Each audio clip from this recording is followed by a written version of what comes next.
ജനുവരിയിൽ അധികാരമേൽക്കുന്ന Donald Trump അതിനുള്ള മുന്നൊരുക്കങ്ങൾ തുടങ്ങിയിരിക്കുന്നു. അദ്ദേഹം അധികാരമേറ്റാൽ ആദ്യം ചെയ്യുന്ന പ്രധാനപ്പെട്ട കാര്യം അനധികൃതമായി കുടിയേറിയവരെ പുറത്താക്കുമെന്നുള്ളതാണ് ഇപ്പോൾ പുറത്തുവരുന്ന വിവരം.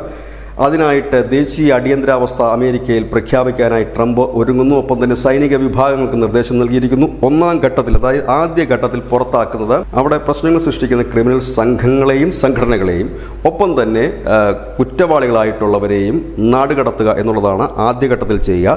പിന്നീട് അനധികൃതമായി കുടിയേറിയവരെ എല്ലാം തന്നെ പുറത്താക്കും. ഇതിന് എതിരെ അല്ലെങ്കിൽ കുടിയേറ്റക്കാർക്ക് സംരക്ഷണം ഒരുക്കാനായി ഏതെങ്കിലും സ്റ്റേറ്റ് ശ്രമിച്ചാൽ, അതായത് അമേരിക്കയ്ക്കുള്ളിലുള്ള ഏതെങ്കിലും ഒരു സ്റ്റേറ്റ് ശ്രമിച്ചാൽ അവർക്കുള്ള ഫെഡറൽ പണം നിർത്തലാക്കുമെന്ന് കൂടി ട്രംപ് സൂചന നൽകിയിട്ടുണ്ട്. ഒപ്പം തന്നെ ഈ വിവരങ്ങളെല്ലാം കാണിച്ചുകൊണ്ട് ട്രൂത്ത് സോഷ്യലിൽ ഒരു പോസ്റ്റ് ഇട്ടിട്ടുണ്ട്. അതിൽ പറയുന്ന കാര്യങ്ങൾ അതിർത്തി സുരക്ഷയ്ക്കാണ് മുൻഗണന നൽകുന്നത്.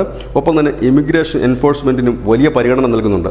സർക്കാരും സൈന്യവും ഒന്നിച്ചു ചേർന്നുകൊണ്ടായിരിക്കും ഈ അനധികൃത കുടിയേറ്റക്കാരെ പുറത്താക്കുന്നത്. ട്രംപ് തെരഞ്ഞെടുപ്പ് കാലത്ത് പറഞ്ഞത് ഈ അനധികൃതമായി, പ്രത്യേകിച്ച് തീവ്ര ഇസ്ലാമിസ്റ്റുകളൊക്കെ അനധികൃതമായി കുടിയേറുകയും അമേരിക്കൻ പൗരന്മാരെ കൊല്ലുകയും ചെയ്യുന്നത് അംഗീകരിക്കാൻ കഴിയില്ല. അവർക്ക് വധശിക്ഷ നൽകണമെന്നാണ് ട്രംപ് പറഞ്ഞതെങ്കിൽ അത് ഒരു പടി കൂടെ കടന്നുകൊണ്ട് അവരെ പൂർണ്ണമായി തന്നെ പുറത്താക്കുന്ന ഒരു നടപടിയിലേക്ക് അമേരിക്ക കടക്കുന്നു. ഏതായാലും അമേരിക്ക ഇതിലേക്ക് കടക്കുമ്പോൾ പല രാജ്യങ്ങളും, പ്രത്യേകിച്ച് യൂറോപ്യൻ രാജ്യങ്ങൾ ഇത്തരത്തിലുള്ള അനധികൃത കുടിയേറ്റക്കാരെ പുറത്താക്കാനുള്ള കാര്യങ്ങളിലേക്ക് നീങ്ങുകയാണ്. അവർക്ക് കൂടി ഉത്തേജനം പകരുന്ന ഒരു നീക്കമായിരിക്കും ട്രംപിൻ്റെ ഭാഗത്തുനിന്നുണ്ടാകുക. News desk news India Malayalam.